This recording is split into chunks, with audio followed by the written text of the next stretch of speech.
Danny just mentioned a big season for Michigan State, and Jonathan Smith. Roster situation was tumultuous, to say the least. Over/under win total as we go into a new season is set at 5.5. Over slightly juiced here, -132. Under at +108. Bud, what's our thought on whether we will get to see the Aiden Childs we were promised?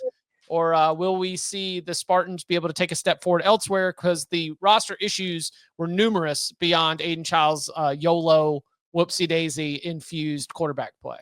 Yeah, I'm going to go over here. I do think Aiden Childs, the ceiling is clearly there. Some of the throws he makes are ridiculous. I think the floor is what has to be raised. And I think Jonathan Smith can do a pretty good job of helping to raise that floor. Like the O-line, I think, should be somewhat better. Defensive line, I think, has a chance to be like okay. The schedule here does line up, I think, very nicely for a team like this. I mean, you get Maryland at the end of the year, like we just said. Maybe they're on quit watch, maybe they're not, right? Western Michigan, BC at home. I do like Michigan State in that game. Youngstown, so you should get a 3-0 start.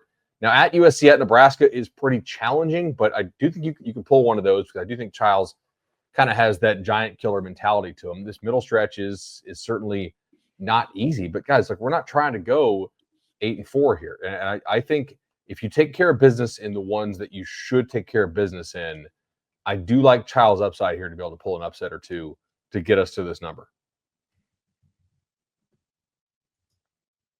Danny. Same. I'm on the over as well. I think Jonathan Smith, year 2, he inherited a dumpster fire. Yeah. And I think that was evidence last year. You see a lot of moves made in the portal. I think the quarterback cleans up his play sometime. You already heard what I thought about the Maryland game. Like, I think Michigan State wins that one. It's in Detroit. I think they do start 3-0, so that's 4. Can they get to 2 more? It is a stretch. Like, you got to kind of feel for it, but I do think they can get there. I think there's some uncertainty about what Nico is going to be. UCLA, Minnesota is one of those teams. Even on the road, they could catch that one. Are we sure Indiana's like? I think they'll get there 2 more. I'm going to go over. I think they're going to be a much better culture, much better squad this year under year 2 of Jonathan Smith. I'm on the under slightly. Mm-hmm. There's a lot of new faces on that offensive line. Maybe that works out for the better. I mean, it certainly, they could use the improvement there. Defensively, I would think that in Rossi's second season running that unit, there will be improvement on that end.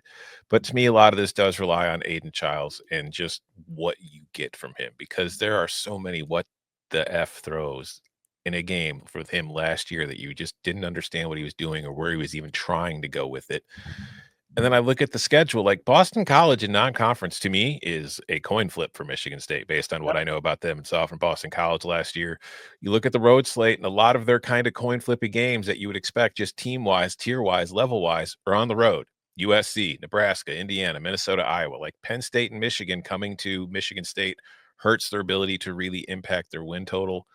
I'm on the under. I think that if you get to a bowl game, it is a very successful season for the Spartans, but I don't think they get there more often than they don't. Yeah, I'm on the under too. I don't love it for the big picture talking points, but I could see 4-8.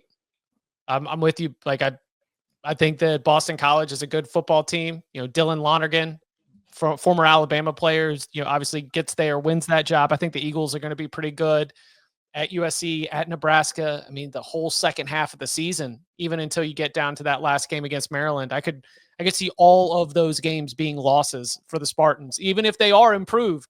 So don't love it for Jonathan Smith, the coach that we've definitely sung the praises of and bought a lot of stock in, but just coming down to it, trying to balance everything out. I've got this one going under as well.